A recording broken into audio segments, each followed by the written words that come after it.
back. It's great to be back in Los Angeles.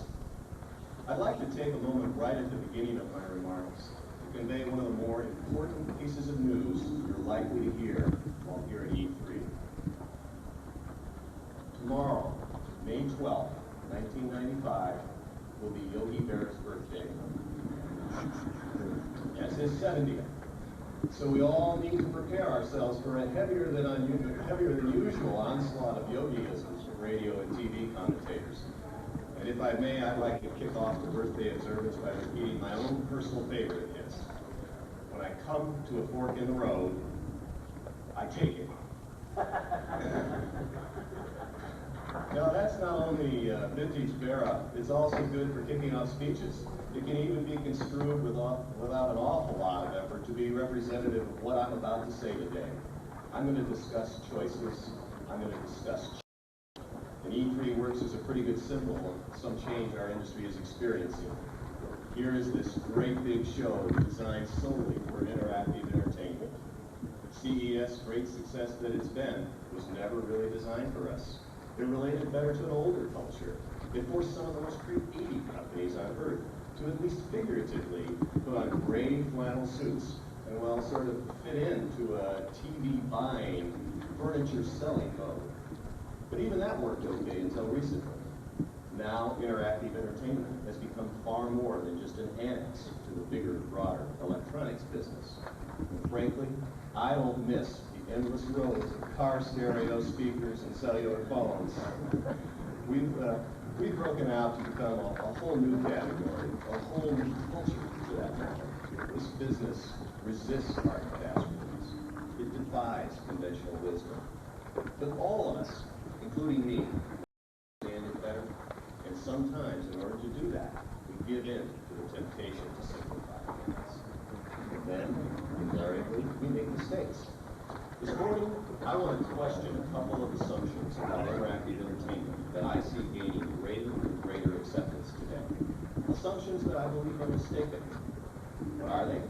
Myths, really. And like all good myths, they are persistent and persuasive. That's a John Kennedy line if anybody's checking sources. There are two of them. The first is about PCs and the likelihood of that platform eating the game business for lunch. The second incorporates the assumption that the success and failure of our business will always be measured by our acceptance among 6 to 17-year-old boys. Let's look at them one at a time. It doesn't, in truth, take much thought to see why the first myth has become as prevalent as it is. Examining some of the facts of the PC as killer whale theory, we often find the following. Multimedia PCs have sold fast over the last 2 years. They are, at first blush, obvious platforms for the increasingly sophisticated games our audiences are calling for. And those PC sales numbers will be a compelling message to game developers out there. And you know, if I've just spent $1,700 to $3,000 or more on a new multimedia platform for my home office, don't I want to get as much use out of that expense as possible? Well, sure I do. Multimedia platforms have some technical advantages over TV-based systems too. PC monitors typically offer better resolution than TV screens. And back to the developer community. If I develop games to the PC standard, I don't have to pay anybody a royalty. Another reason for me to look inquiringly in this direction. But now, let's examine these in a little more detail. Digital News and Reviews tells us that 10% of U.S. households own a multimedia PC today. That's about 10 million homes. Now that's an extraordinary increase over the year before, when only about 3 or 4% could make that money. These are impressive numbers. On the other hand, 30% of U.S. households, and that number is about 30 million homes, own and use a video game machine today. We predict that by 1996, that percentage is going to be between 35 and 40%, or 33 to 38 million households. Now, if you're a developer interested in the big markets, where logically are you going to look first? Last year, a PC game that sold 200,000 units would be an enormous hit. Now, 200,000 units is good business, by anybody's definition. But a hit dedicated to Sega or Nintendo gaming, on the other hand, sold 1 to 3 million units in the U.S. Now, with thousands of PCs games introduced this year, the average unit arena will be 20 to 30,000 units.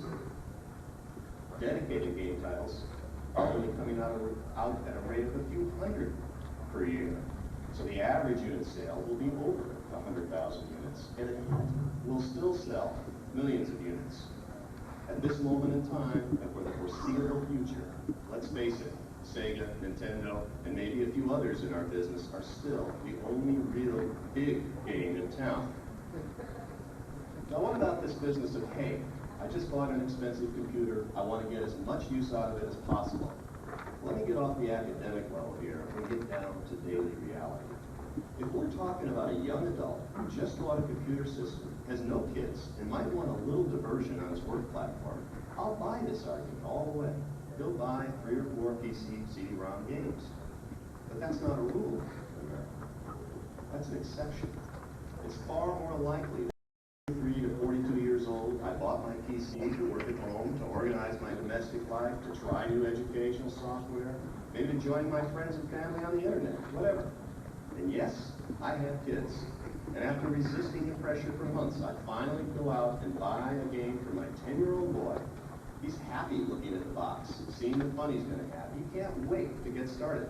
It tells you about that even as you're peeling off the shrink wrap.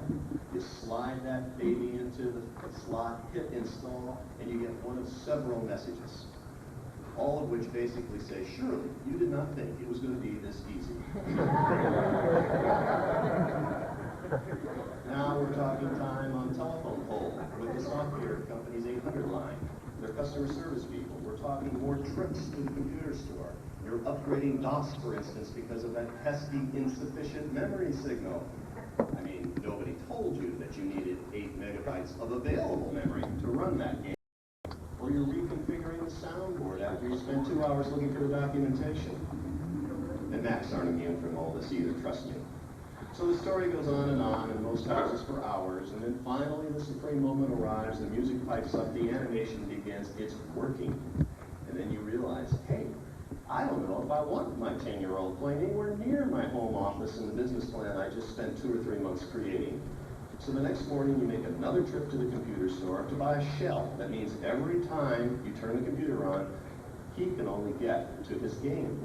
But that means you need to take extra steps to get around his game. So why do we buy this thing anyway, you begin to ask yourself, to entertain young Brandon or to help my business? It's at this point, I believe, that the prospect of spending a few $100s on a dedicated machine that plugs and plays on a much bigger screen in a room far better equipped to handle your son and his friends starts to sound like a pretty good investment. I think people who dismiss the dedicated game platform have never gone through this. People who write about technology are, for the most part, pretty adept at technology. They judge computers, understandably, I think, like you might judge any high-performance technical machine.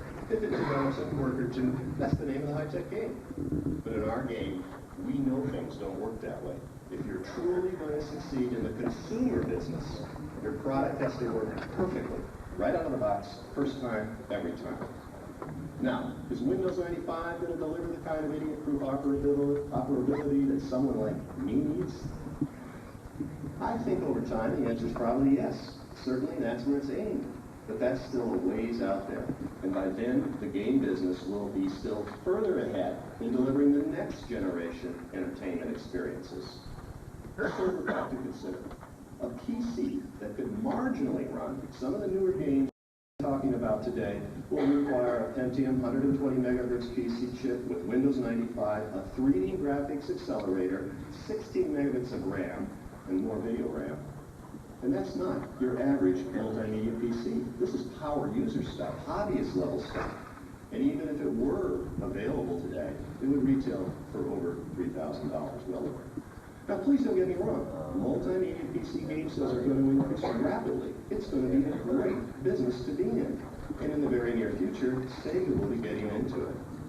See, we're approaching the fork in the road, and we're taking it.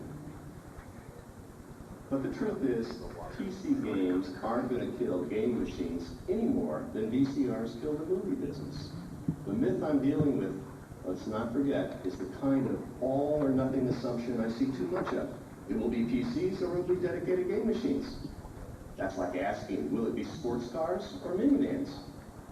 The answer do great things. Both are optimized for different functions.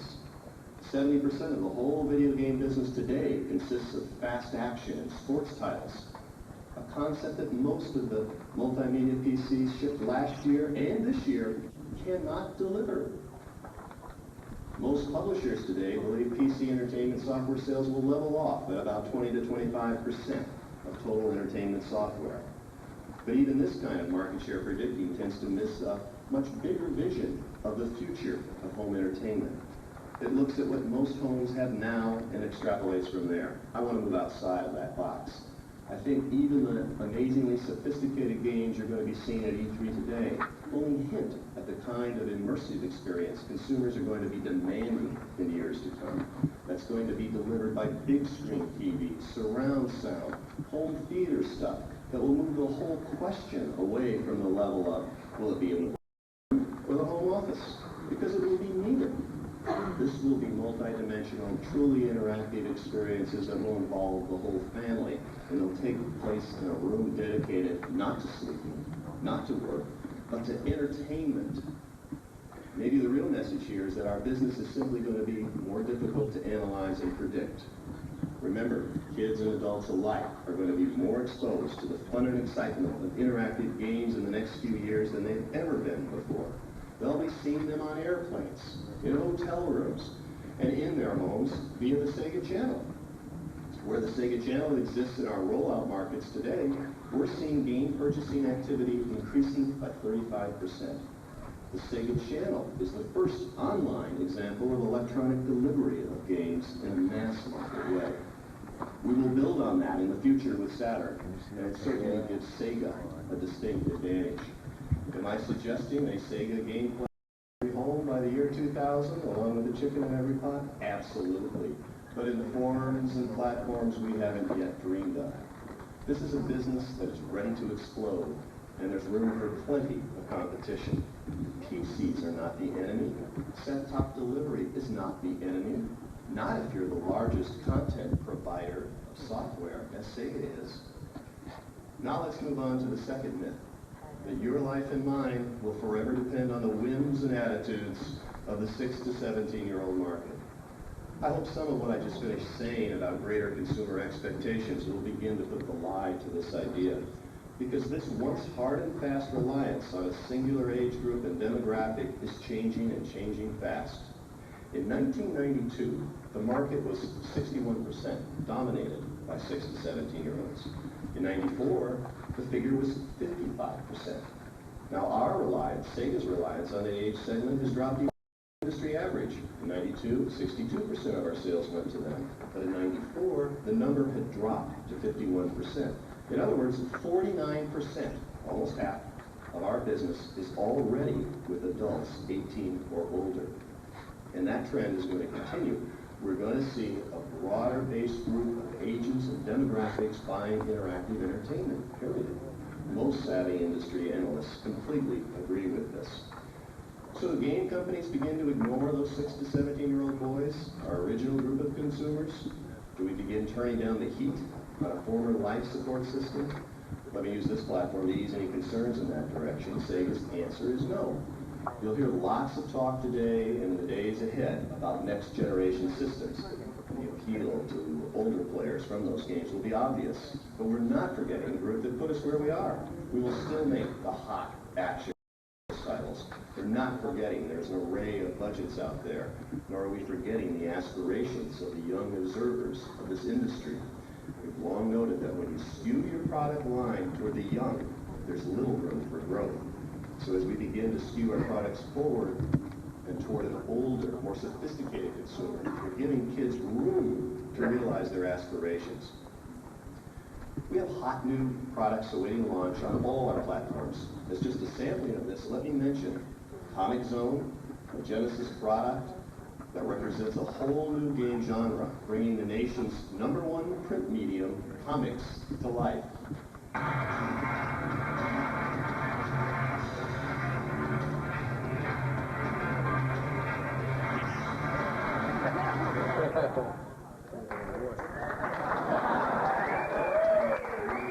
Most popular TV and movie licensed characters to game.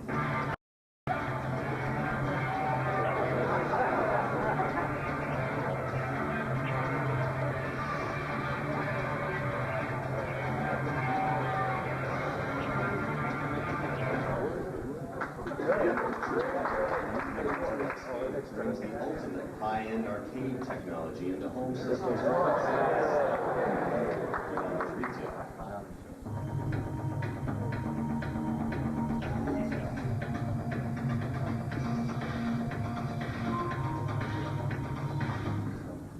For Genesis, there will be 55 new titles this year. For 32X, 40 new titles, and for Game Gear, 35 new titles.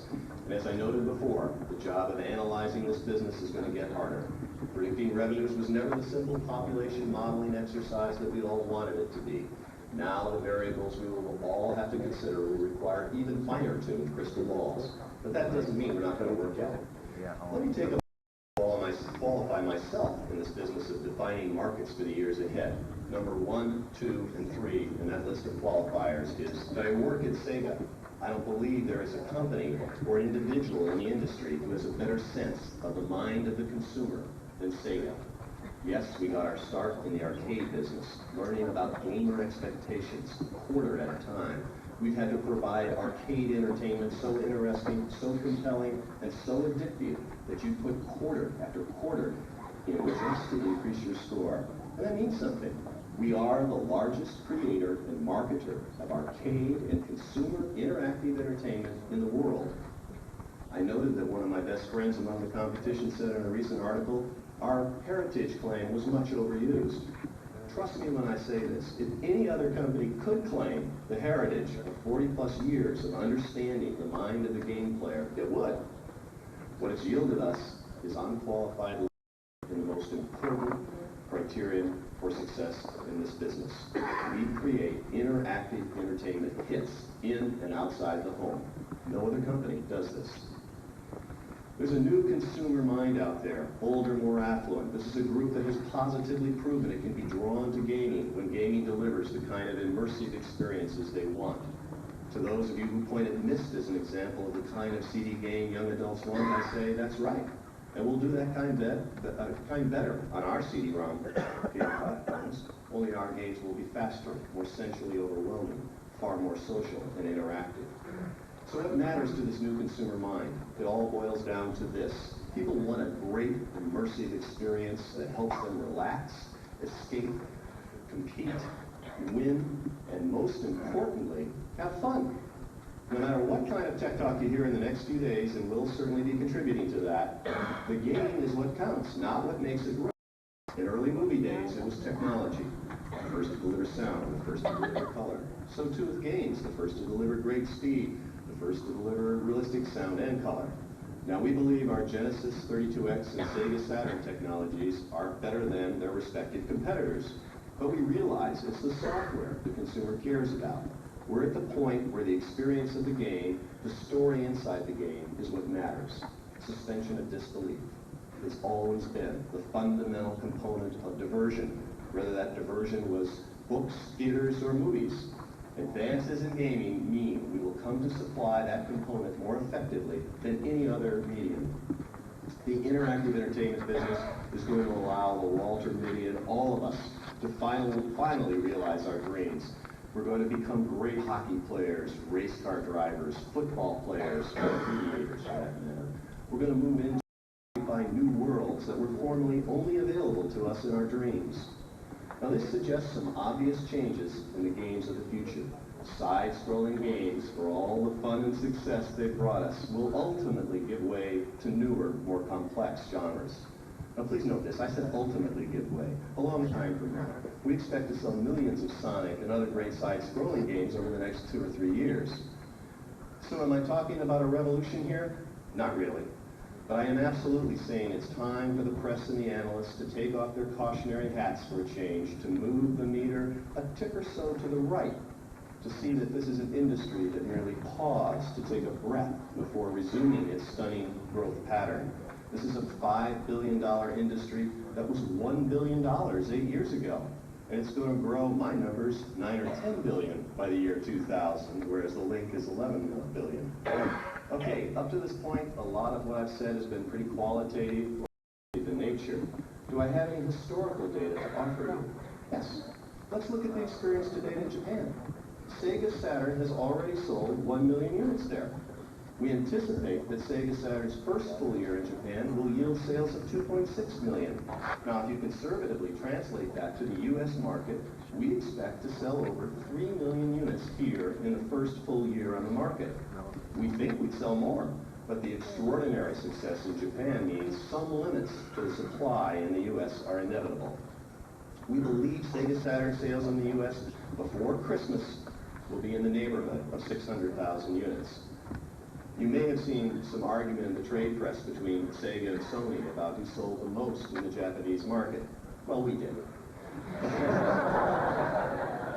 But the import of the sales figures go way beyond just who sold more in one key Asian market. Together, the sales are fantastic. They mean a broader market than we've ever experienced before. They mean we get to that $9 or $10 billion number I referred to earlier. So how can Sega and others in our industry make this rosy picture come true?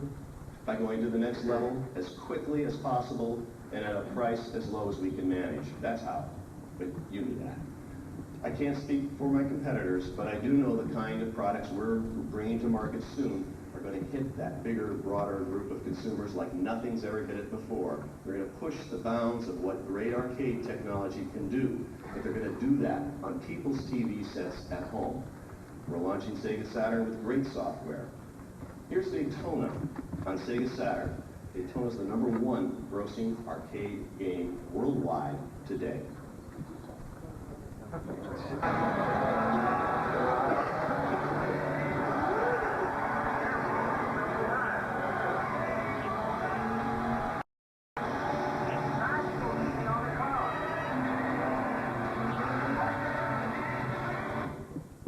Our audiences say they want 360-degree immersion, great production values, super 3D visuals and stereo sound. Games like Panzer Dragoon will more than satisfy them.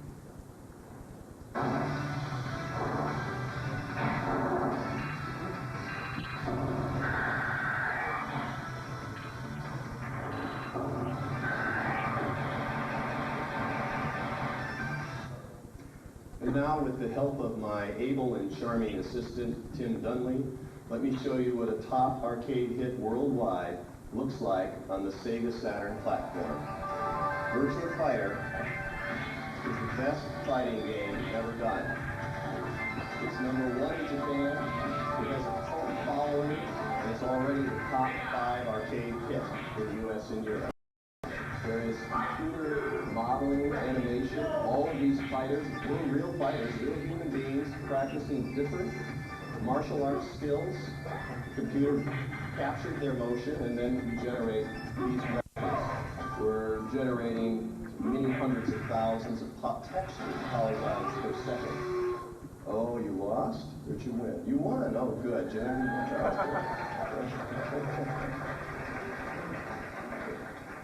And that product on Saturn looks as good as it does in the arcade. And here's a quick look at some of the other Sega Saturn games consumers will be choosing from at our launch.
Now those games are either all done or days away from completion. Here's one that isn't done, but will be ready by Christmas.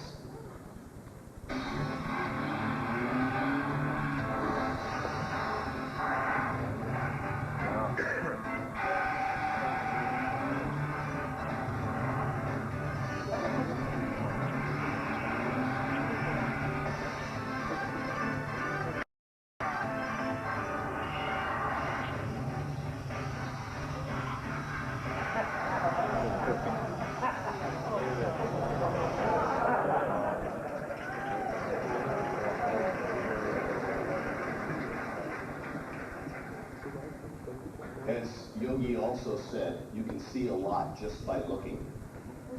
And after looking at that stuff, I find it hard to believe young adults aren't going to find these games appealing. In fact, I believe everyone will find these games so irresistible that people are going to make the time and the budget to buy and play them. Is there developer motivation? Judge by yourself.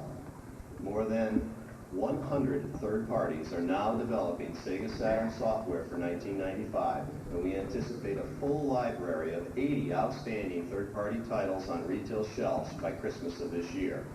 I think the bottom line, perhaps the understandable bottom line behind any media and analyst comments regarding market saturation, is simply blown away by this kind of product. And I'm not completely naive. I'm sure my competitors, well, in due time, will be showing similarly outrageous, similarly engaging experiences that are going to be appearing on your TVs. The kind of technology under the hood of every Sega Saturn will deliver the leapfrog forward our new consumers demand. Sega Saturns employ an orchestra of engines for that leapfrog result. No less than 3 Hitachi 32-bit RISC processors are used for the main power. 2 video display processors generate character and gameplay images and background graphics. A custom sound chip and a digital signal processor yields up to 32 voices in CD quality audio. But I said the message wasn't technical, didn't I? The fact is, parallel multiple processing, such as we employ on Sega Saturn, makes bit counting an obsolete exercise. If you want to play that game, we could say Sega Saturn's a 128-bit system, but I won't do that, I promise, because gameplay of graphics, speed, control, sound, and game design, all yielding magic, not bits. Gameplay will be evaluated on the magic it provides, not on some technical notion of bits per dollar. And our marketing will exploit that. The full thrust of our marketing efforts will be directed to make the consumer know how he or she will feel when playing Sega Saturn. You and the consumers will be hearing a lot from us, and a lot from everybody as our business approaches this new level. In advertising, for example, as our industry gears up for the higher tech machine launches, you're going to see some dramatic increases in expenditures from the business as a whole. For 1995, we're looking at $250 million in projected media buys. And that's just from the major manufacturers. That figure is up from $125 million only a year and a half ago. $100 million of that $250 million will be from Sega alone. And believe me, we don't spend $100 million unless we're confident of success. If you add in the kind of media purchased by the big retailers, such as Toys R Us and Walmart and Target, the figure balloons to $500 million. A keynote speech is no place for a point-by-point explanation of our marketing plan, but I hope you'll forgive at least some details about one of the more obvious components of the plan, our advertising.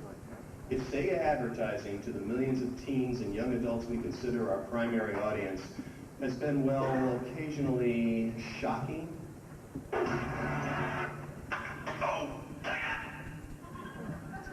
it has also been honest and genuinely funny and communicated enough sense of product so that those TV sophisticates, the cynical 14 to 25-year-old, knew we weren't just preaching to them. Well, advertising to an older crowd isn't going to be any easier. In fact, I cannot imagine a product category with a closer connection between successful advertising and product successes. But we're not backing away from the challenge. On the contrary, I think we move even closer to the edge. We might even be establishing new edges. This is not going to be simulation of gameplay so much as depiction of how the game player will feel when engaged with Sega Saturn. Our vision is to replicate the sensory overload this kind of gameplay will induce. The advertising objective? To create such a desire for the games that they will literally sell themselves. Here's a 60-second spot that we will be running as soon as we can manage. Welcome to the theater of the eye. Rods and cones report to the orbital top. Oh, nice. We're trimming the toenails. What's that?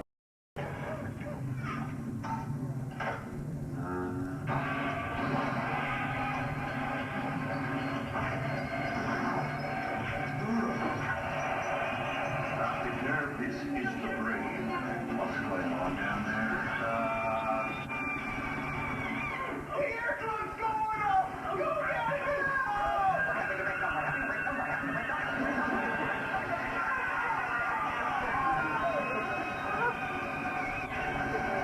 What else can go wrong? Surgeon Synapse on line 2. It's the sphincter.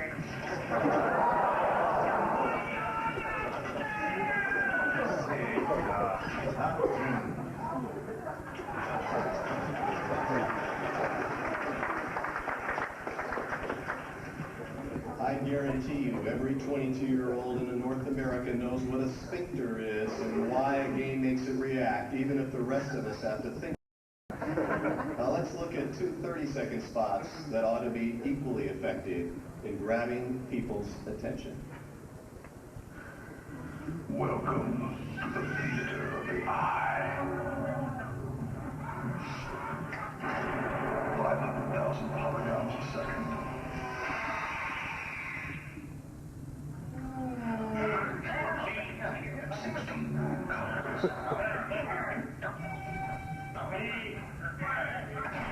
Wreak some havoc in your head.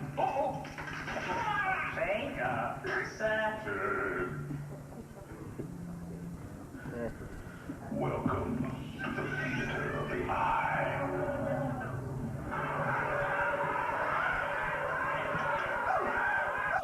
Real sports. Keep it down a little. Too fast. I am gonna need some help.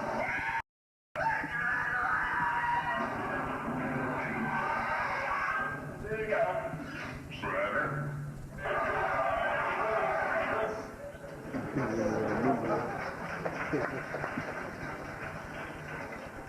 So get your rods and cones ready. Our advertising is very different. We're communicating how the body, the eyes, the ears, the nerves, and yes, the sphincter react to this new immersive experience. I think when Yogi said fork in the road, he meant opportunity. When he sees opportunity, he takes it. So do we. We're taking all the opportunities we can to make this business soar. And since I began my remarks with an announcement, I may as well finish with another. We started our rollout of Sega Saturn yesterday. We're at retail today in 1,800 Toys R Us, software, etc., and electronic boutique stores around the U.S. and Canada. Our retail price is between $3.99 and $4.49. We have 10 software titles at retail in the next few days, 20 by August. Our total rollout will take the summer to complete, but we're starting today in store and starting today on primetime TV with these commercials. Sega Saturn is not only here now, it's out there. Thanks. It's been an honor.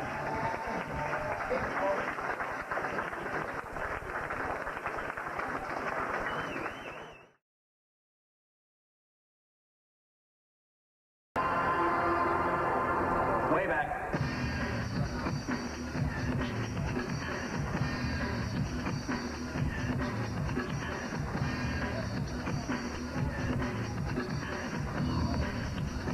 Start with a tape recorder. The world's first successful transistor radio. The combination that started it all.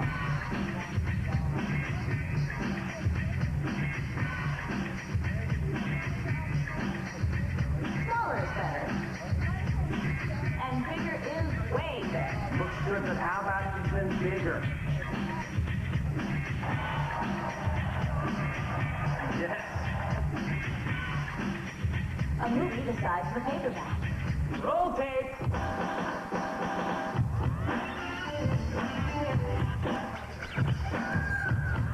Over 100 million walk. Should that be walking?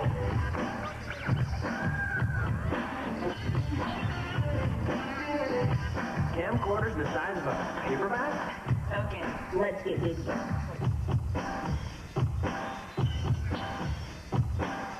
What's a record?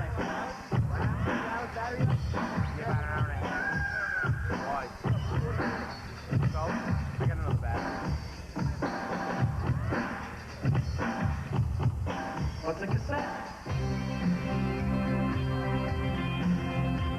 Now this dish redefines the word menu.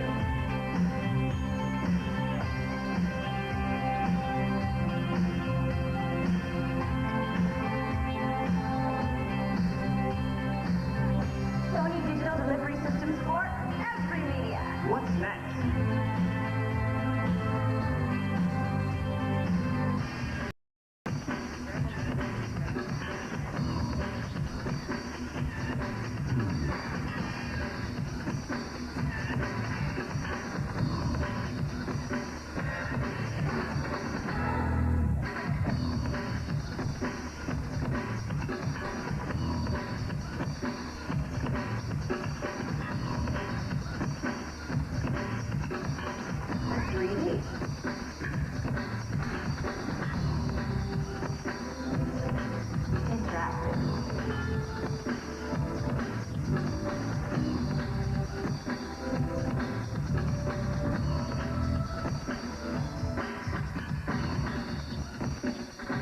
Interactive in 3D.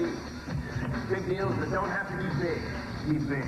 Sony, the total entertainment company, is now into the game.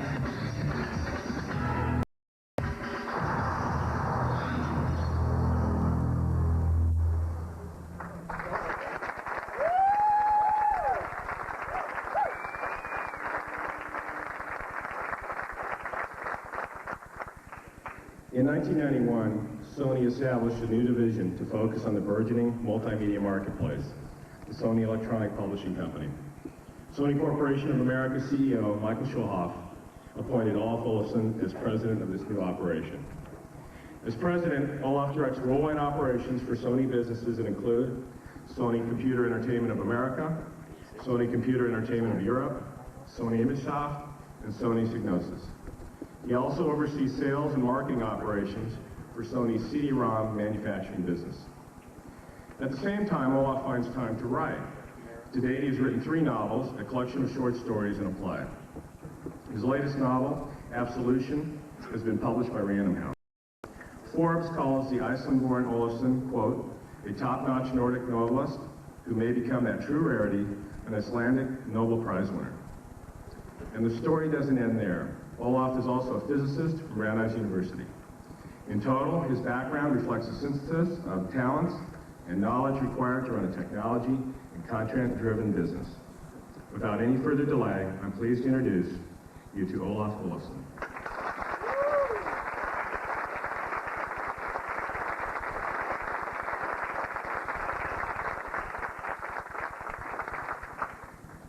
Good morning.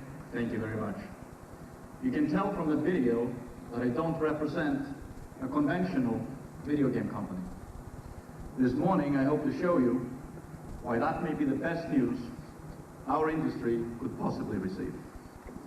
I'm going to start by discussing this industry that Sony is about to enter, the interactive entertainment platform business. But first let me note that I'm pleased I'm not welcoming all of you to Philadelphia. By that I mean that it's obvious to us all that we are not in a tent. Instead, for the first time, we're indoors at our own trade show. Industry momentum, accelerating to the tune of $5 billion in annual sales, has moved us from the CES parking lot. And it's no coincidence that Sony's PlayStation introduction coincides with this development. There is significant activity underway in the marketplace, and now is the time for a definitive technology. 5 billion in sales is an impressive achievement.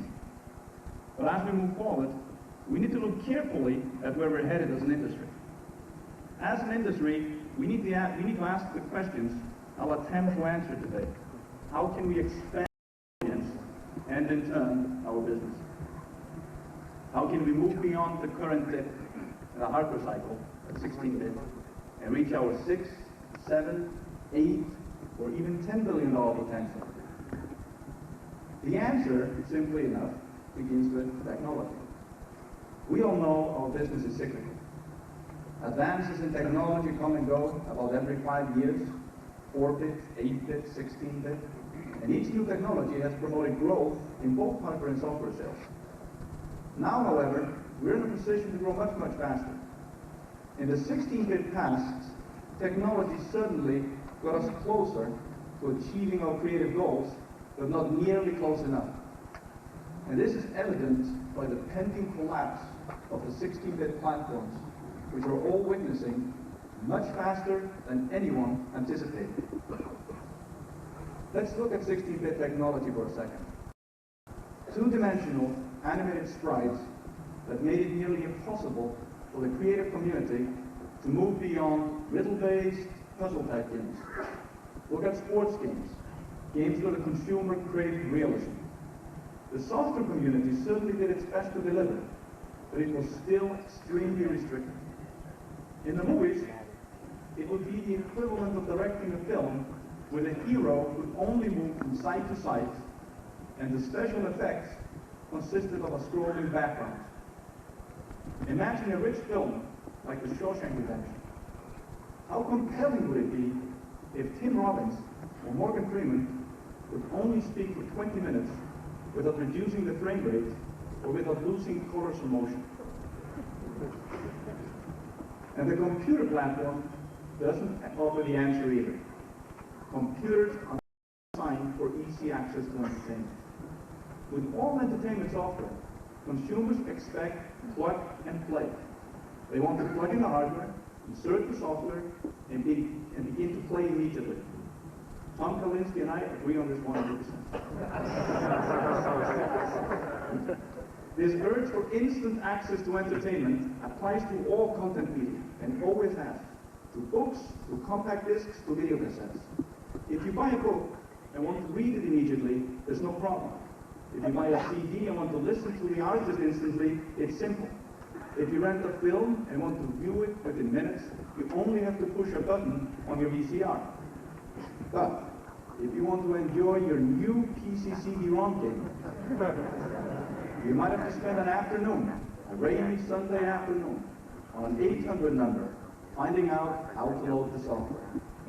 It's an extremely frustrating experience for the average consumer.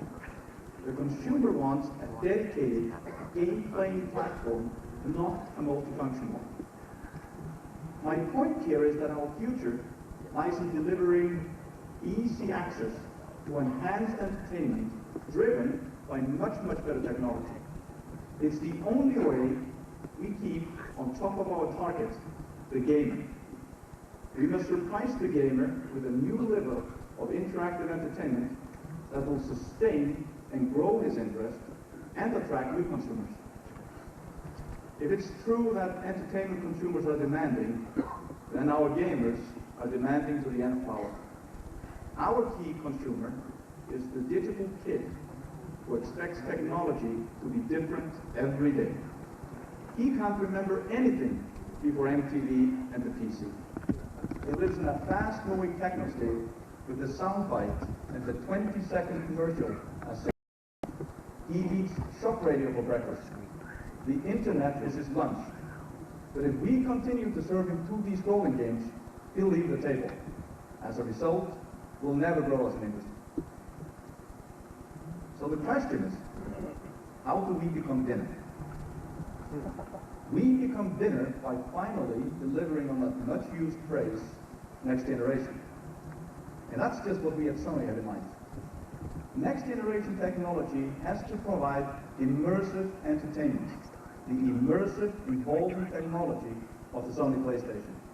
It's a huge difference in interactive entertainment, and the whole industry is going to benefit.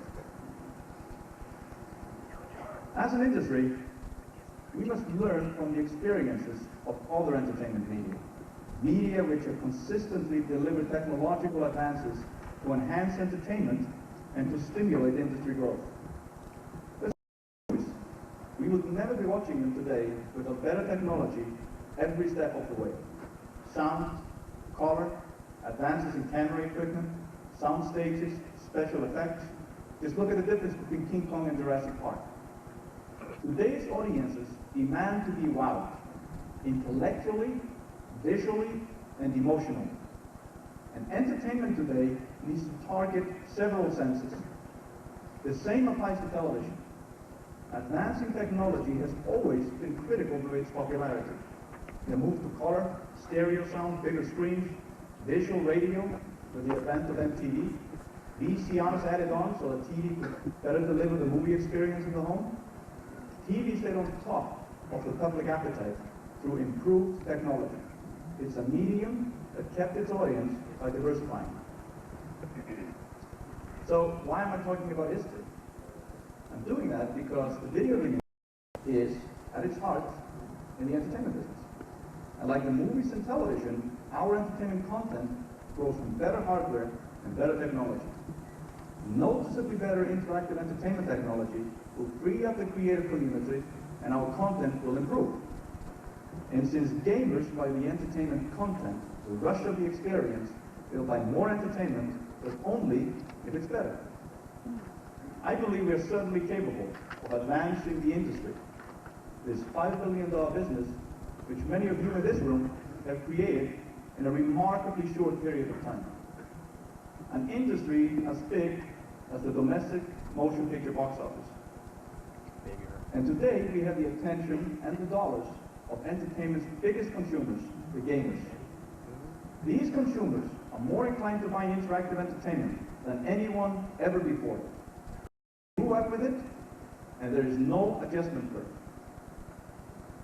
If you look at how movie and television entertainment improved over the years, you'll notice how much more believable the entertainment became. This is a lesson our industry must heed. Movies and television made it easier and easier for the viewers to suspend disbelief. Viewers encountered technology which became more invisible to them. The technology delivered a more seamless experience, which ultimately became more involving entertainment. Pre-next generation game technology still makes it impossible for the gamer to suspend disbelief. The digital kid will not get immersed in a 2D world with such standard graphics, animation, and songs. We've got to get him pulled into the game, to the story, and to get him immersed. This is the immersive entertainment I alluded to earlier. PlayStation, superior technology, was developed to deliver an immersive, totally absorbing entertainment experience. Sony is a company dedicated to delivering better entertainment through better technology. And we've long been an innovator on both ends of the entertainment pipeline. We invented the transistor radio, portable music with the Walkman, the camcorder, the VCR, and the beginnings of the digital era with the compact disc. Everything we do is entertainment.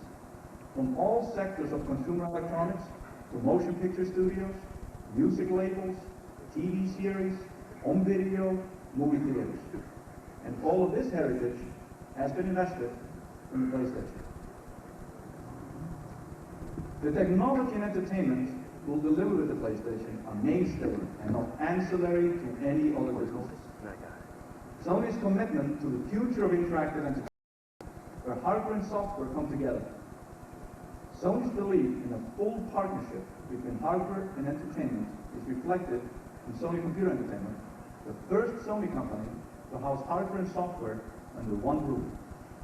This translates into a flow of resources between PlayStation technology and PlayStation Entertainment, and it also translates into a cooperative flow of resources between Sony Computer Entertainment and Sony, the global entertainment company. The PlayStation represents a tremendously significant product launch for Sony, and we are completely dedicated to its success. From research and development, to manufacturing, marketing, distribution. Start with product design by one of Sony's brightest technologists, Mr. Ken Kutaragi, with the benefit of Sony's 20-year digital heritage. Pick up in distribution by Sony's global distribution network. Continue with more than 350 roles by Sony employees dedicated to software. Conclude with the allocation of marketing resources on a Sony scale for the PlayStation. What do you get? Well, let's take a quick look.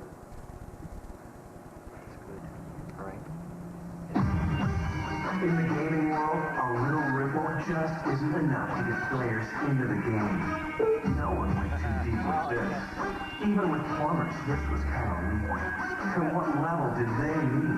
But now, it's time for a station break. Introducing Sony PlayStation, the breakthrough that takes gamers deeper into the game. It's totally immersive entertainment, and it forever changes the rules of the game, putting players in command of the most powerful game console ever. With multiple custom Sony processors, it's the rush of power, man!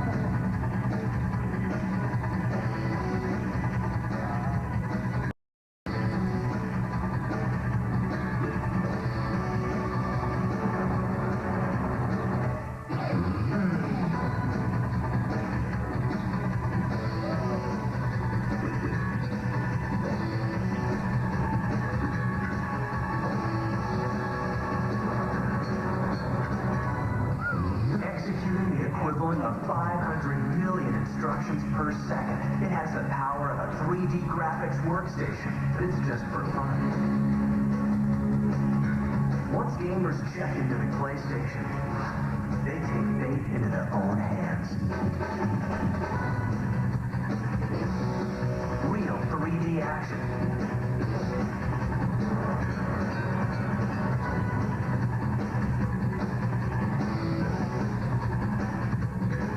Multiple views, incredibly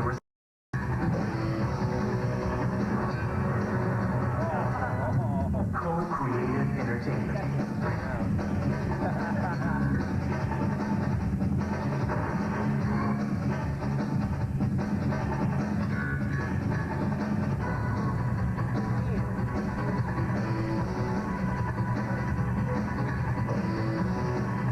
From the world's best game developers. First-person gaming from the company that's always first in entertainment technology, Sony PlayStation. Intimate gaming.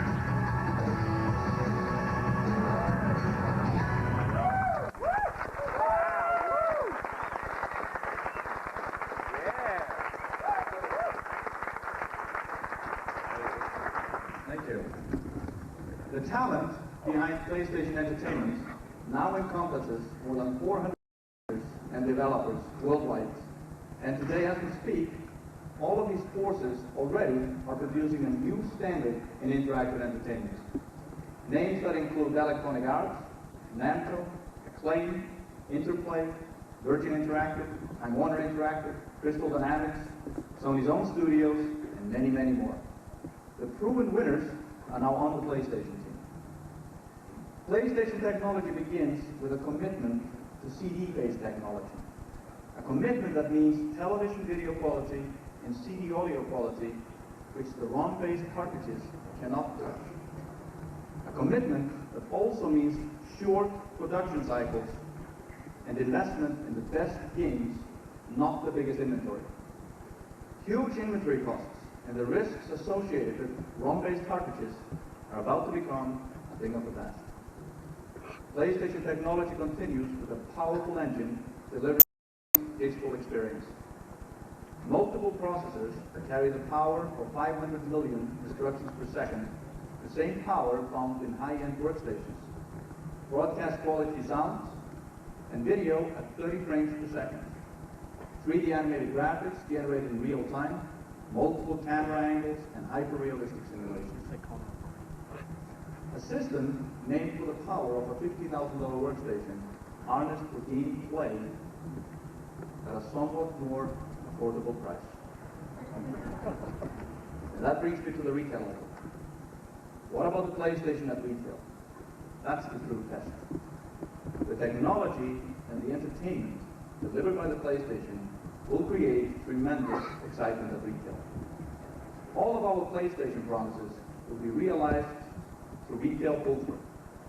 Consumers will be surprised by the power of PlayStation's technology, absorbed in unequal interactive experience. And they will be sold in the names behind the PlayStation games.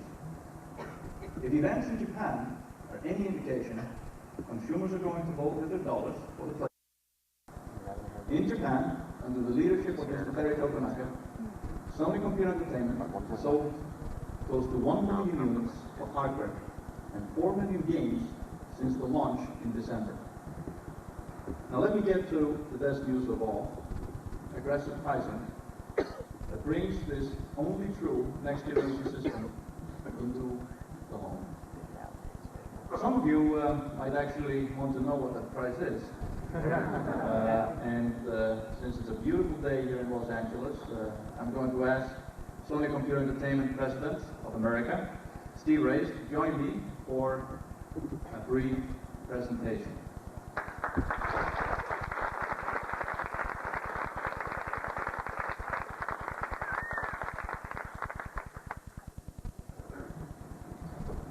$299.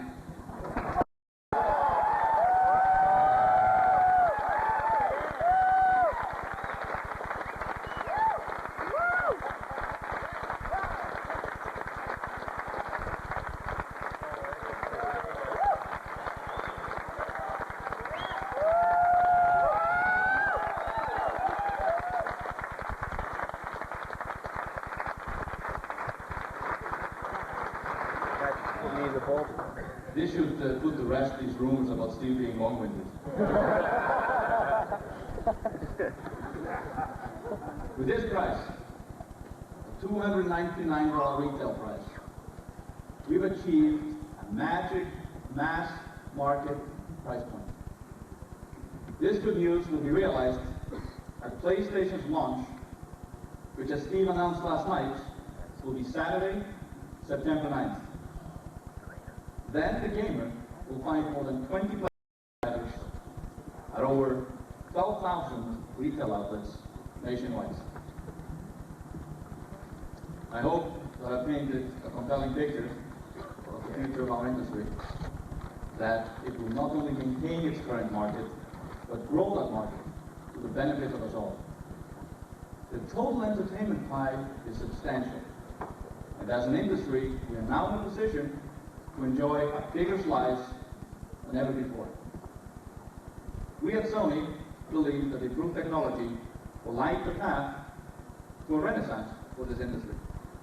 And in partnership with the creative community and the retail community, we look forward to a bright future empowered by technology but continuously renewed by creativity. I hope you'll enjoy this first truly dedicated interactive entertainment show. Before I leave the podium, I'm going to ask you to sit back for a few seconds and watch a short video, and I thank you for the time you took to listen.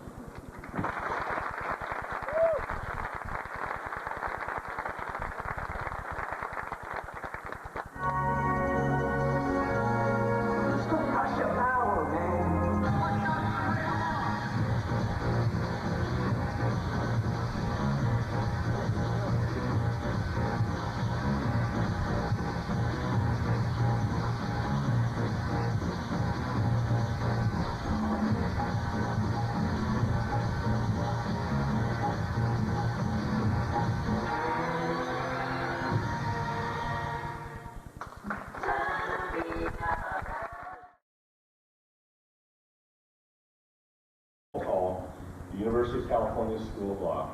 Ladies and gentlemen, please join me in welcoming Howard Lincoln.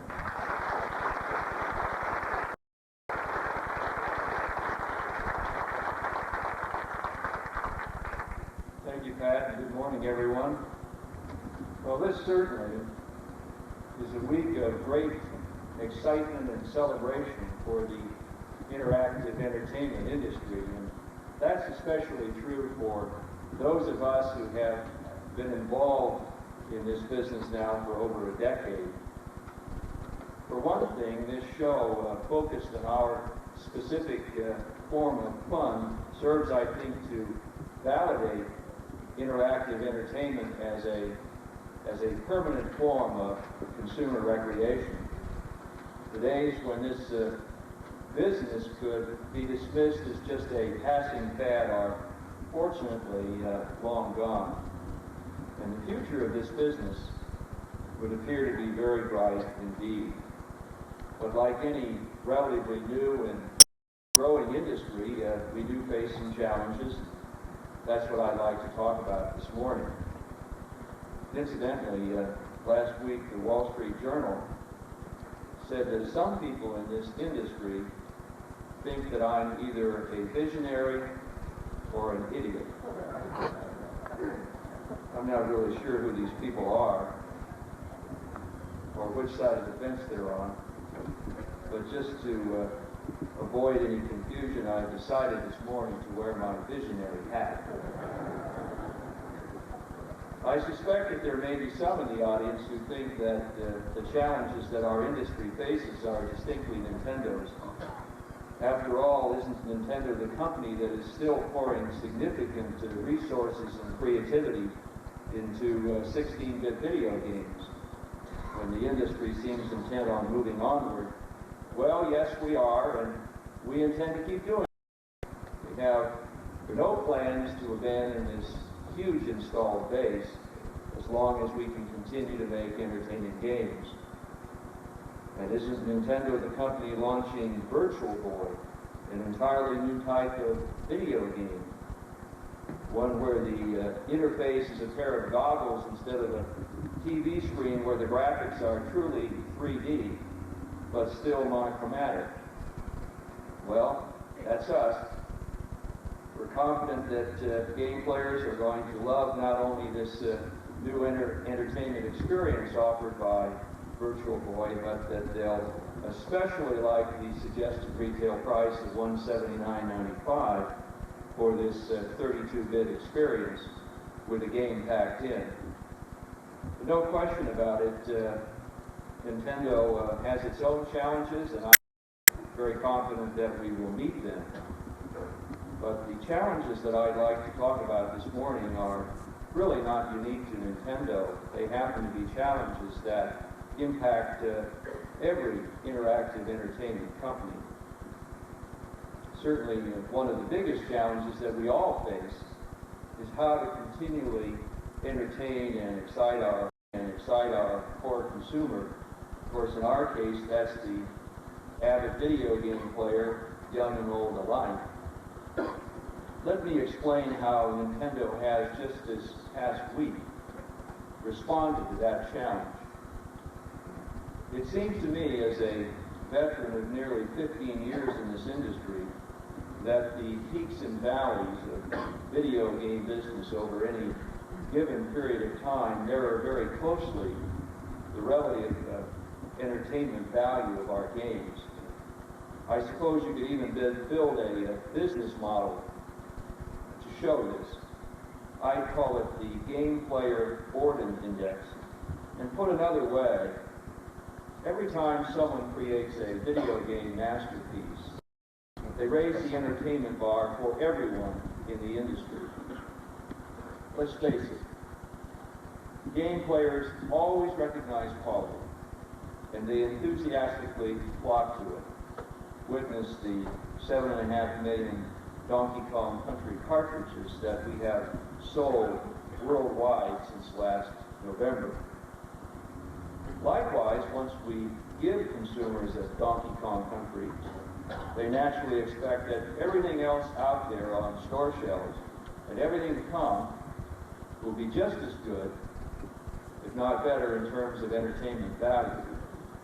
And it's this never-ending quest for better games that's really behind our decision to move the introduction of Nintendo Ultra 64 in North America and Europe to next April. Once we introduce Donkey Kong Country, I'm afraid we find the gold standard for 16-bit games, and at the same time, we necessarily set a much higher quality standard for our 64-bit platform. I can tell you that Silicon Graphics and Nintendo have created an extraordinarily powerful new hardware platform in Nintendo Ultra 64, one capable of presenting seamless real-time 3D graphics. The SGI Nintendo engineering team has done its job. The Nintendo Ultra 64 chipset, the hardware, is essentially completed. But over the past 2 years, SGI's graphics technology has also enabled Nintendo to raise the entertainment bar on 16-bit gameplay. Our new Killer Instinct and Donkey Kong Country 2 games for the Super NES, which are debuting here at E3, and which will reach game players later this summer and fall, simply raise that quality bar even higher, beyond Donkey Kong Country, and certainly in my mind, to a level equal to any of the 32-bit software being exhibited here at E3. What this means is that the quality of video games now under development for Nintendo Ultra 64 simply must be better, much better, not just a little bit, but a lot. And Nintendo is going to take the additional time necessary to achieve that level of quality, period. There's simply no question about it. In effect, we've changed the rules again on ourselves and our third-party publishers. You will see completed Nintendo Ultra 64 games this November in Tokyo at the Shishinkai trade show, when we officially unveil the new product, and of course in Las Vegas at the Consumer Electronics Show next January. In reaching this decision, and in meeting this particular challenge, we have, I believe, to remain faithful to the people who purchase our games and expect to be entertained by them. But every company must wrestle with these questions of quality and timing. And my purpose here this morning is to move beyond those kind of internal decisions to what I consider a far more dangerous challenge that confronts all of us in the interactive entertainment business. One which applies not only to Nintendo, but to Nintendo, Sega, and Sony, and indeed to all entertainment software publishers, regardless of the hardware platform. And the challenge that I want to address this morning affects every person whose livelihood is dependent upon the creation, manufacturing, marketing, and distribution of interactive entertainment. And as I introduce this challenge, I must admit that at first glance it appears rather benign. This innocent-looking thing is known as the video game copier, a machine to make counterfeit software. And the one displayed here is marketed under the name Super Wildcard. And that name is certainly appropriate because into the future of interactive entertainment, that's precisely what it represents. The Super Wildcard and products like it immediately expand the already daunting problem for software counterfeiting into the borderless reaches of cyberspace. And there, the prospects for protecting our businesses, for protecting our employees, for protecting the products of our imagination are downright chilling. But before we move into that future, let me start by talking about what exists today. Over the last few months, we've all been bombarded with numbers that try to put the counterfeiting story into context. For example, the Business Software Alliance recently estimated the worldwide loss pirated business software at over $15 billion per year. Counterfeiters are now putting a dozen albums worth of popular music on a single audio CD, selling it for a couple of dollars. We know that bootleg copies of Disney's Lion King video were widely available throughout Asia, long before the legitimate product hit the store shelves here in this country.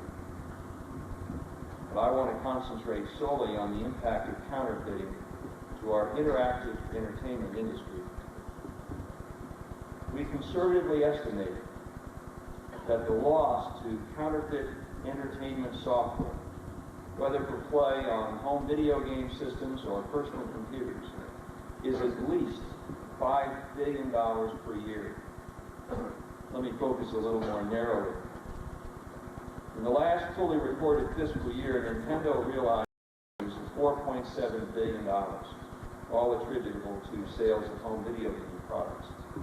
And our nearest competitor, Sega, had revenues of $3.4 billion, of which $2.9 billion were directly attributable to home video game sales. Now, I think it's fair to say that along with a number of independent third-party publishers, Nintendo and Sega pretty much define the current video game industry, but this assessment ignores a third major player, the counterfeiter. Worldwide revenue losses to Nintendo and its third-party publishers last year alone from all pirated activity came to approximately $2.5 billion, and I suspect that Sega had comparable losses. So while it's common to look at worldwide market shares like this, Nintendo and Sega products are high, in fact, there is a much more accurate way to represent the current state of affairs. In the real world, there is a third major player, the counterfeiter. And his piece of the action is the most profitable, because he sells products of Nintendo and Sega and others without bearing a nickel of our development, distribution, and marketing costs. There's always a temptation, I think, to ignore the danger of counterfeiting, to consider it just a cost of doing business, and to write off anti-piracy programs as a legal expense, something for our lawyers to focus on. Indeed, why am I even up here today talking about this problem when I could probably wax eloquent about the social benefits of playing video games or buying Nintendo products? Well, I'm here today because I happen to think that it's absolutely essential that we talk about this problem. This is something that requires heightened awareness on the part of all of us to play a role in what we hope will continue to be a growing business. And if we ignore this problem or fail to keep it in proper perspective, we do so at an ever-increasing risk. Because, ladies and gentlemen, the bad guys happen to be getting much better at their work. Make no mistake about it. Let me show you what I mean. At the left is a copy of the legitimate Nintendo cartridge for one of the claims mega hits Mortal Kombat 2. And at the right is an all but identical counterfeit version. In many cases, the games play equally well on the cartridge. In fact, what first alerted us to counterfeit versions of Donkey Kong Country, here shown on the right, were complaints from game players in some parts of the world that they couldn't save their progress when they turned the game off. The counterfeiters, to further increase their profit margins, had simply eliminated our battery backup. The impact of this counterfeiting problem is overwhelming, and it shows every sign of getting worse, much, much worse. We estimate the potential size of the worldwide market for legitimate interactive entertainment products at something between 2 and 3 times current levels. Now think about that for just a minute. We're not just talking here about a challenge to the interactive entertainment business, we're also looking at a tremendous opportunity for this industry. Just imagine what it would be like if we could market legitimate entertainment software in places like China, Southeast Asia, India, the Middle East, Russia, and Eastern Europe, free of counterfeiters who are now polluting and destroying these potential markets. Consider this. The Software Publishers Association recently compiled a list of nations with the most egregious counterfeit markets. Here are the 4 worst offenders. Of all of the software currently in existence in India, 87% is counterfeit. Thailand, the percentage exceeds 90%. The former Soviet Union, 95%. And in the People's Republic of China, virtually every software program in a nation of over 1 billion people was stolen from its rightful owner.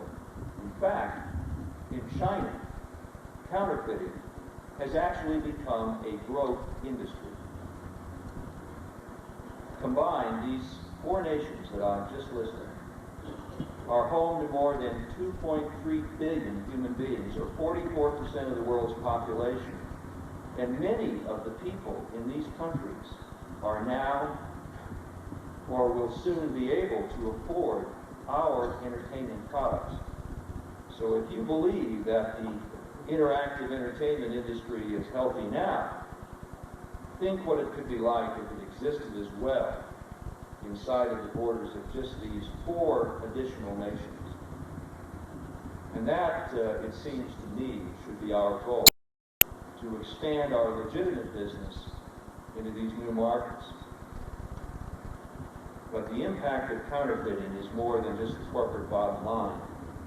Right now, the clear majority of all software is created right here in the United States. And the growth of counterfeit software undeniably threatens the jobs of hundreds of thousands of Americans who directly create and market software, including a number of people in this room and many here at E3. Well, how do we deal with this problem? At Nintendo, we've been trying to answer that question now for over a decade. And the experience we've obtained has taught us a few things. As we see it, effective deterrence in any country requires at least 3 things. First, there must be laws which fully protect the creators of intellectual property. Second, the will and ability to enforce those laws must exist. And that means both stringent customs work and constant, diligent law enforcement. I must tell you that we at Nintendo regard the work of the U.S. Trade Representative's Office under the leadership of Ambassador Mickey Cantor as the single most effective means right now of ridding this planet of counterfeiters. But the protection of intellectual property around the world should not be the responsibility of the U.S. government alone. It seems to me that all governments need to recognize that there is no safe haven, and there should be no safe haven for pirates, whether they board ships as in the old days or manufacture fake products in violation of somebody else's property rights. And it doesn't stop just with governments. Unless industry as well is a full and active participant, and I mean time and money from every viable company within an industry, enforcement will fail. And in the case of the interactive entertainment industry, it means that relying on Nintendo or Sega alone to fight video game counterfeiting just will not cut it. Every company here, every company at E3, big and small, must do its share in one way or the other. Finally, deterrent number 3 would seem to be the easiest: simple understanding. But in some ways, it's the most difficult. I suspect that some governments may actually see short-term economic gain in counterfeiting and either condone or actually support it. What they fail to realize is that in the long term, severely hampering the birth of a native information and entertainment software industry within their borders. Here again is the super wild card. Let me tell you a little bit more about it. It's an accessory being manufactured right now in Taiwan and Hong Kong, which is readily available around the world. It attaches to the Super NES or the Sega Genesis, and in non-technical terms, sucks the computer code right off the silicon and deposits it directly onto a floppy disk. The cost is not cheap, $200 to $500. But obviously this is not a big obstacle. Currently, sales of these devices in Hong Kong alone are running at fully 40% of the unit volumes of 16-bit consoles. And the reason is simple. That investment makes possible the perfect copy of any available video game cartridge in the world with a minimal cost of a floppy disk. In fact, while you wait, parlors utilizing these copiers have sprung up throughout Hong Kong, where a consumer can walk into a shop, point at 6 or 8 his favorite video game titles, and walk out carrying floppy disks containing maybe $400 or $500 worth of hit games for just a couple of dollars. And the impact? Well, consider this. In Hong Kong, a market with an installed base of over 500,000 16-bit hardware systems, Sega recently reported that initial sales of its lead releases last year, Sonic and Knuckles, totaled 200 pieces. 200. And if you think Hong Kong is a long way away, take a look at this. Here's an advertisement in a current issue of a U.S. magazine, a well-respected U.S. magazine, offering, and I quote, add-on video game systems that hook up easily to existing systems, end quote. The payoff, according to this ad, parents and players rejoice. Pay 60 cents a game, not $60. Rejoice indeed. What this device represents is the explosion of video game counterfeiting into the limitless, borderless, and all but lawless reaches of cyberspace. And in that sense, we in the video game business now face all of the dangers which have confronted PC software developers for some time. Like it or not, our software is posted on network bulletin boards as soon as it comes to market. In a sense, though, our task is even more difficult, because instead of enforcing morality among adults perhaps interested in a single spreadsheet program, we're faced with explaining ethics and intellectual property rights to a world full of teenagers ravenous for our form of entertainment. Make no mistake about it, cyberspace is different. This is a world where every user is a potential illegal distributor, and that distributor is extremely difficult to detect or even identify. What's more, if he's suspected, escape is quite simple. Unlike the typical video game counterfeiter working with millions of cartridges over tens of thousands of square feet of manufacturing space, the cyberspace pirate can destroy material evidence in the matter of a few keystrokes. For those who believe that cyberspace holds the greatest promise for individual writers, artists, or even business people, let me suggest that in the near term, those who may benefit most are the lawyers and the crooks. And as a lawyer by training, yes, I do distinguish between the two. What is yet to be balanced in cyberspace is the right to freedom of speech on the one hand and the right to privacy on the other. And it's here in this matter of understanding that the greatest challenge lies.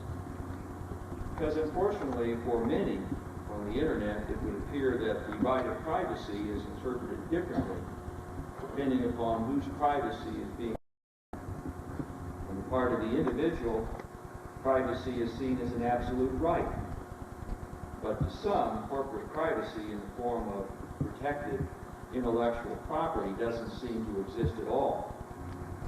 In the words of the presidential group exploring the information infrastructure, quote, there seems to be an attitude by some on the internet that you check your copyrights at the door when you enter that domain. Mary Beth Peters, the registrar of copyrights, recently called the internet the biggest copying machine in the world. And author William Gibson, who coined the term cyberspace in the early 1980s, also established the now familiar dramatic conflict between so-called heroes in the form of computer hackers against villains cast as evil multinational. Unfortunately, some in the media have accepted this nonsense. They too sometimes celebrate the hacker hero. And this in turn has acted to help authenticate the absurd rationalization, and I quote, information wants to be free. This, of course, has all of the inherent logic of the auto thief who explains to the police that the minivan in your garage just wanted to be free.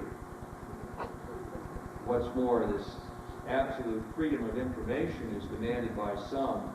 Itself threatens the information infrastructure. Most would agree with Clinton administration official Sally Katson, who warns that people will not use the information infrastructure unless they have confidence that their information is going where they want it to, when they want it to, and nowhere else. In other words, protection of personal privacy is essential, but the same protection should hold true for corporations. You can't support one and not the other. Freely disseminate proprietary information owned by corporations, their legally protected intellectual property, is to strip it of commercial value and in turn destroy the promise of the information infrastructure. Without the profits of those original Donkey Kong arcade machines back in the early 1980s, there would have been no revolutionary Donkey Kong Country for the world's video game players in 1994. That game alone required an investment of millions of dollars in time and technology, a figure that few hackers can afford. When counterfeiters use cyberspace to freely distribute somebody else's software, the future truly is undermined. Because when worthy content is robbed of its commercial value, the people who create it find something else to do for a living, and the content just never exists.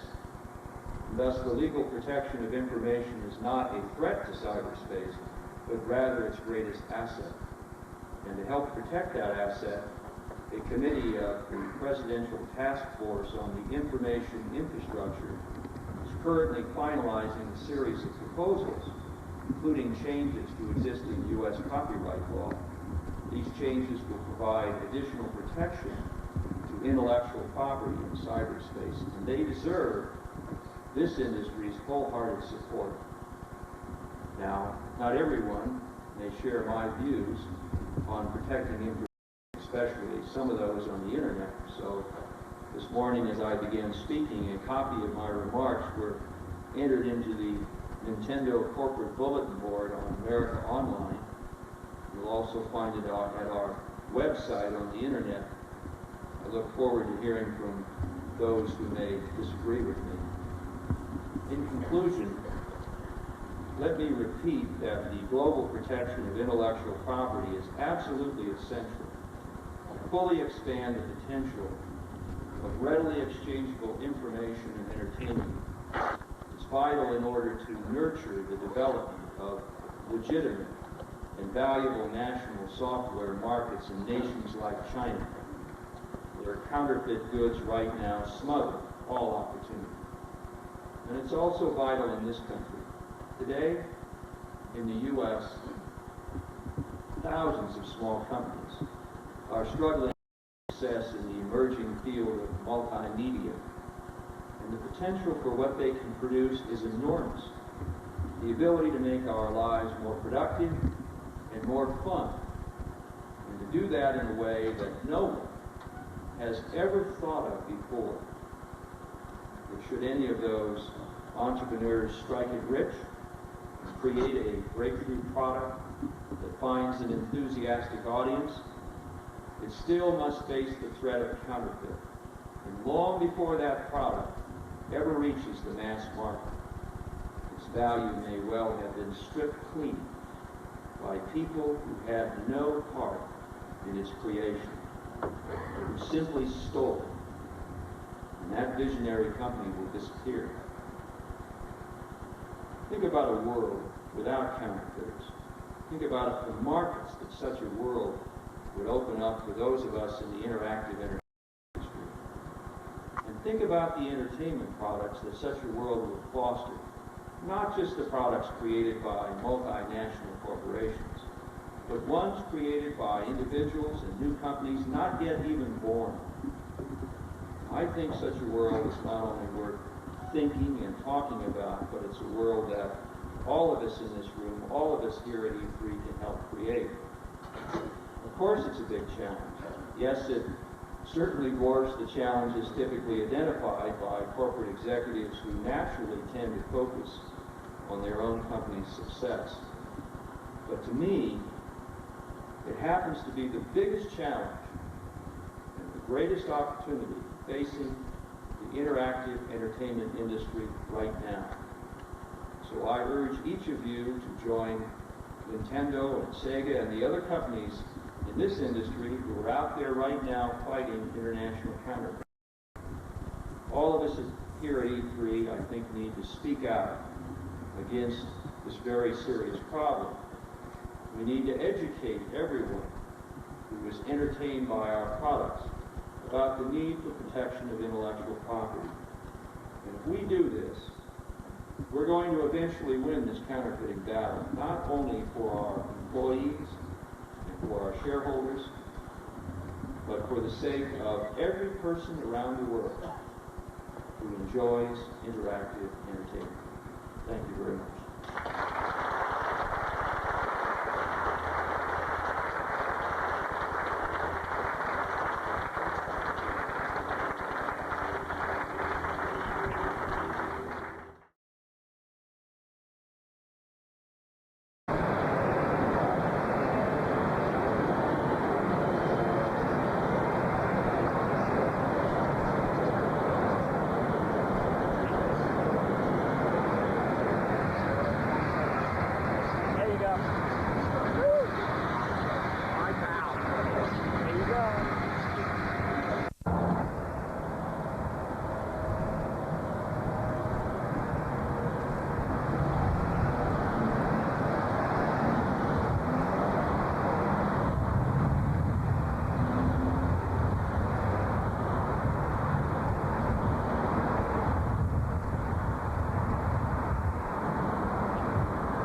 was. I know, that's what I'm saying.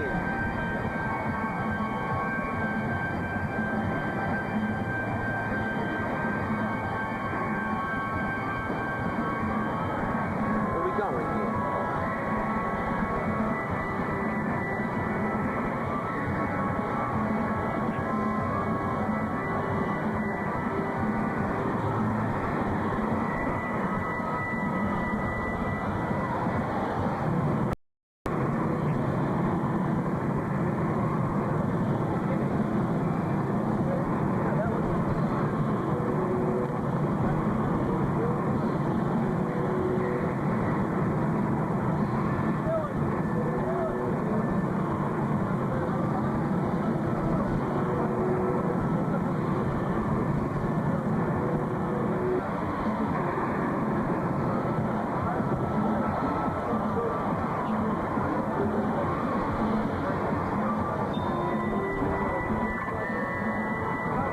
Dog's a little puppy.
They took away that trick. If you hold on and on, you can walk through walls.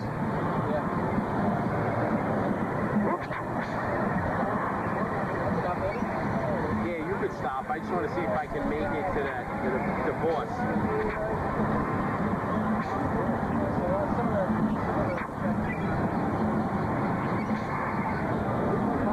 Hold on a second. All right. Oh, what do you got there? I got James doing that last time.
boss right there, basically.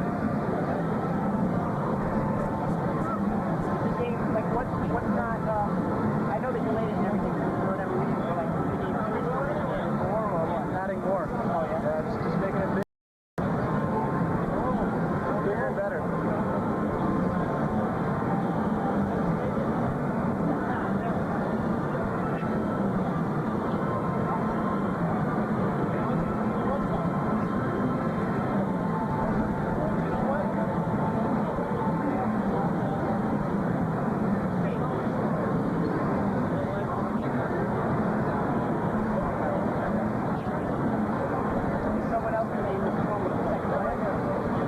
No, it's a one-player game, but you will be able to switch between the dog and the boy. This is Note 7 right here.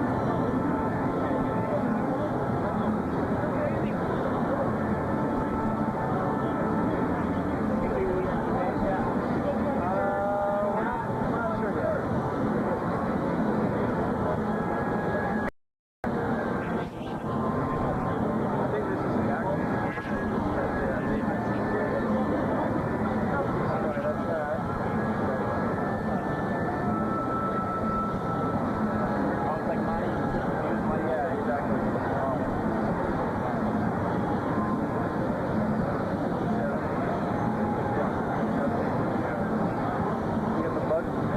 Boss was right there, inside the little bug.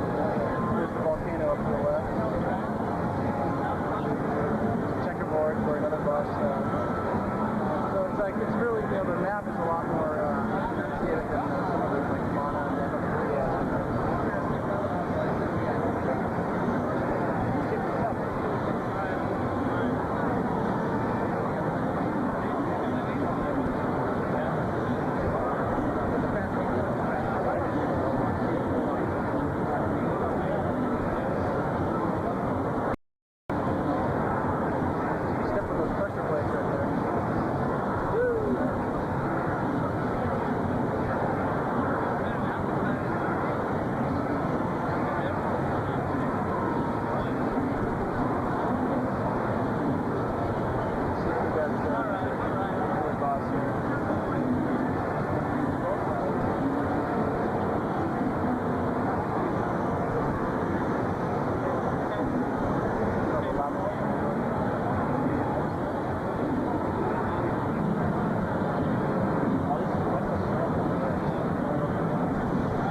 cool. I like that guy. So he's a little bit more player.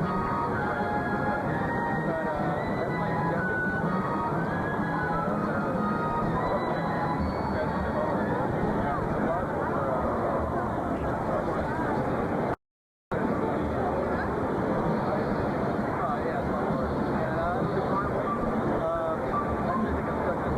I just got the sword fixed and gave it to Frog, and then I went into back where the guy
an action-adventure CG game based on it.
got a new one. Pretty cool. I still have your old one, and I still show it off to everybody. Which one?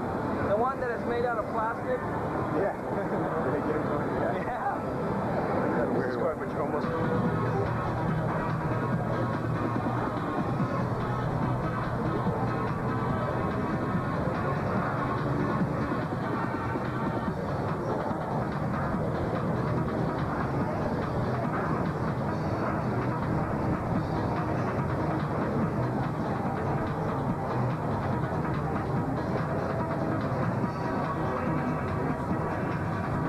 Okay, now you got your little lesson.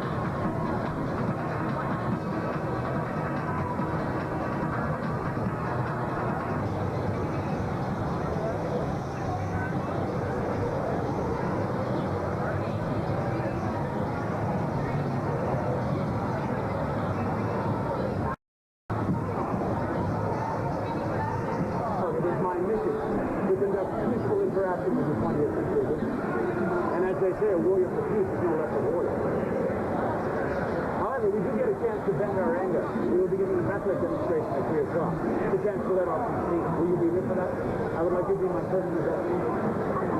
You will be here? He is new at this, I'll be honest. What is your name?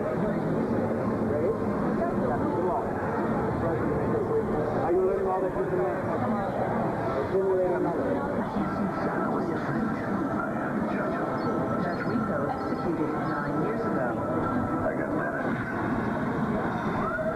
Living with war.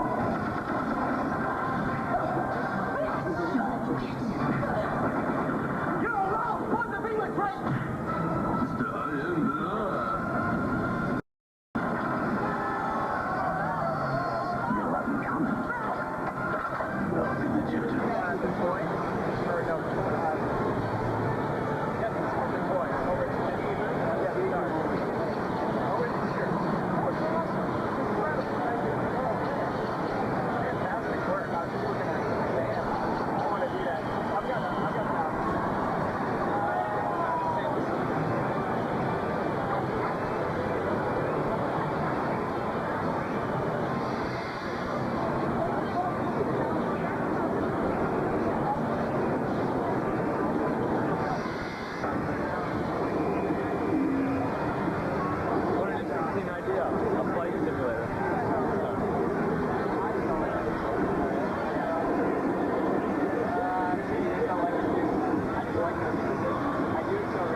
super burnout.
Lord SNES.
It take you away from the real world. You're the hero.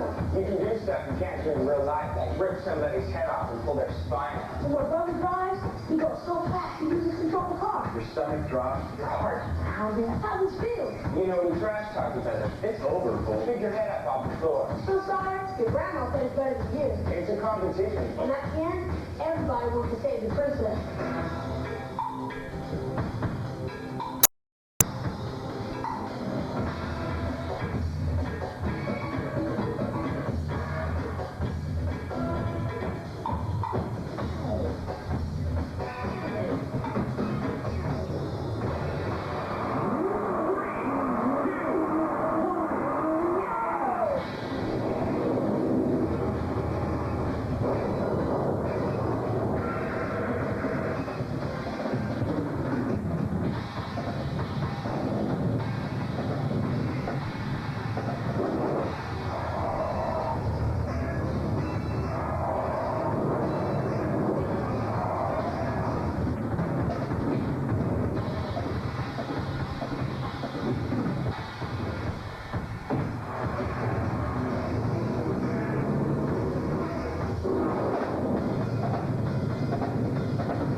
by the way, the chipset ain't done.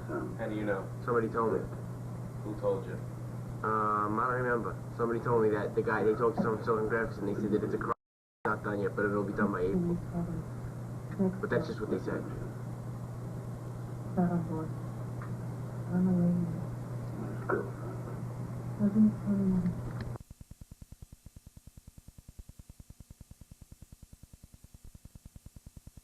Now at Williams, we're aggressively continuing our leadership role by coordinating game design and marketing under one roof for both the arcade and the home.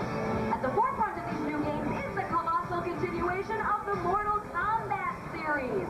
Mortal Kombat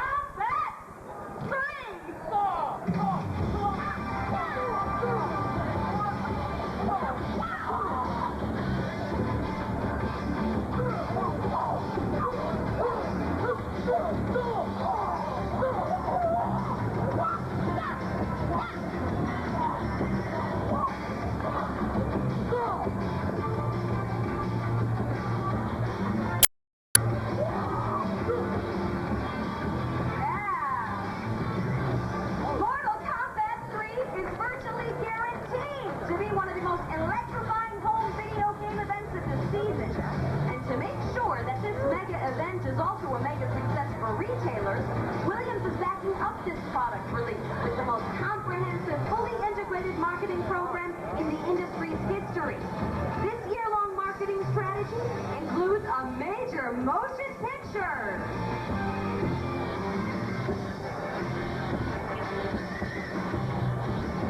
And there are also plans for a new syndicated animated cartoon series.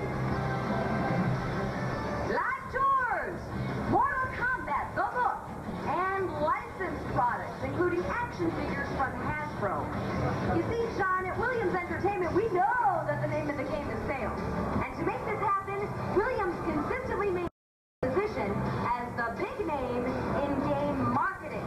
At Williams, we back up all our titles with our surrounding marketing strategy that hits gamers wherever they go, repeatedly. This strategy includes TV, magazine, radio, theater, arcade, and newspaper advertising, in-store promotions, major motion picture tie-ins, and reviews and articles in leading gamer publications. And it's a strategy that, when combined with our thrilling titles, has continuously produced phenomenal retail success. Another example of this retail success is that unqualified cyberspace mega hit, Doom!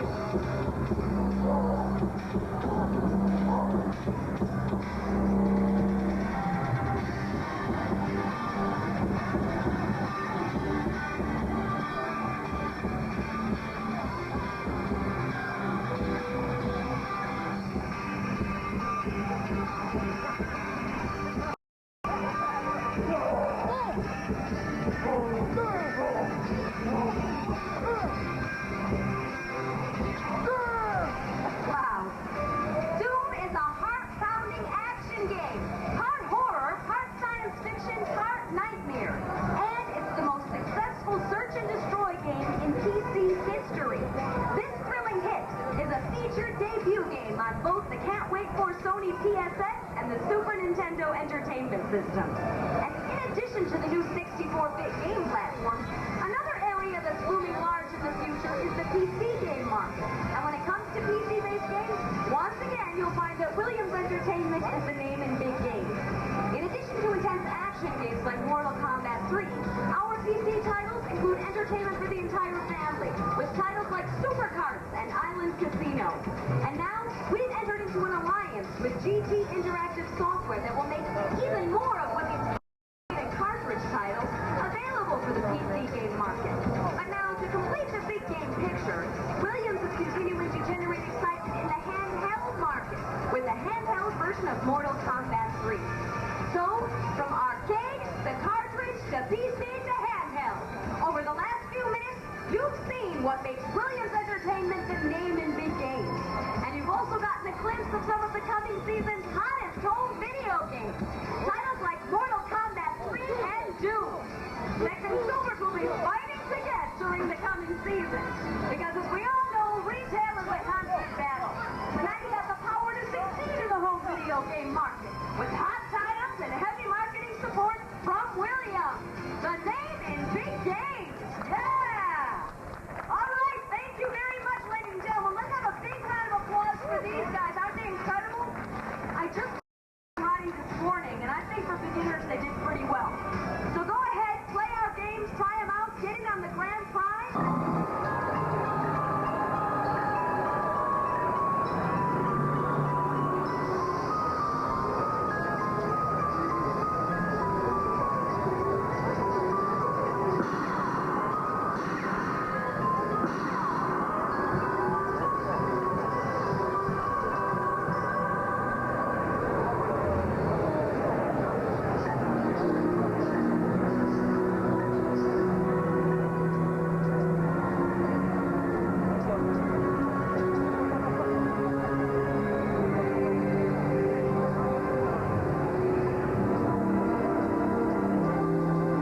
your seats. There's a handle on the front of your seat. You lift your handle and move your seat forward or back. There are 4 VR buttons on the left side of your steering column. You may use those at any time to change your views. Start your engine.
drink.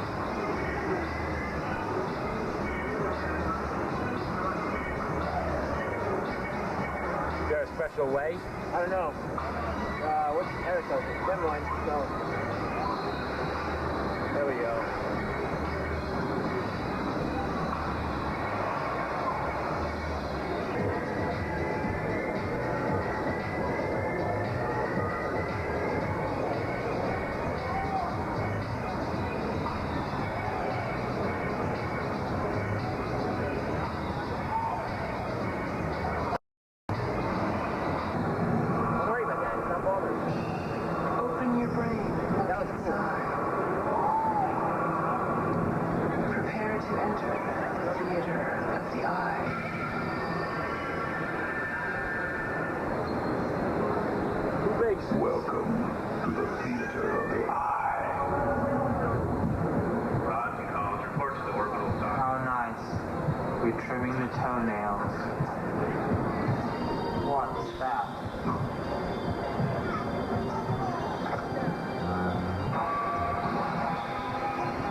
is the brain.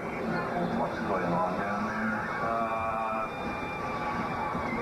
The eardrum's going off! Go get help! We're having a breakdown, we're having a breakdown, we're having a breakdown, we're having a breakdown, we're having a breakdown.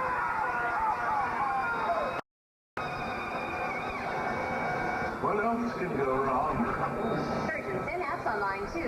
It's the sphincter. What is going on upstairs? Sega Keynote. Welcome to the theater of the eye. How long is this beginning? Real sports. Keep it down a little. Real fast. I'll take care of Peter. I am gonna need some help. Real painful. There you go. Brother. Welcome to the theater of the eye. 500,000 polygons a second. That,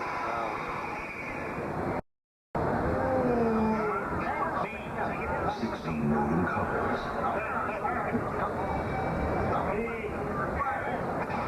Wreak some havoc in your head.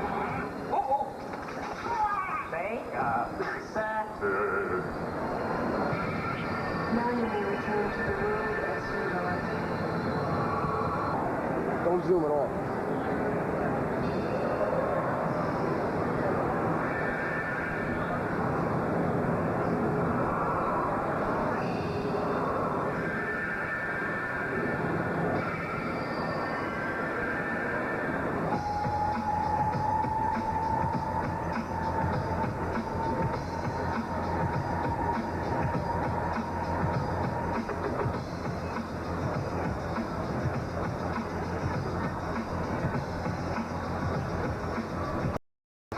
Looks like ogre battle.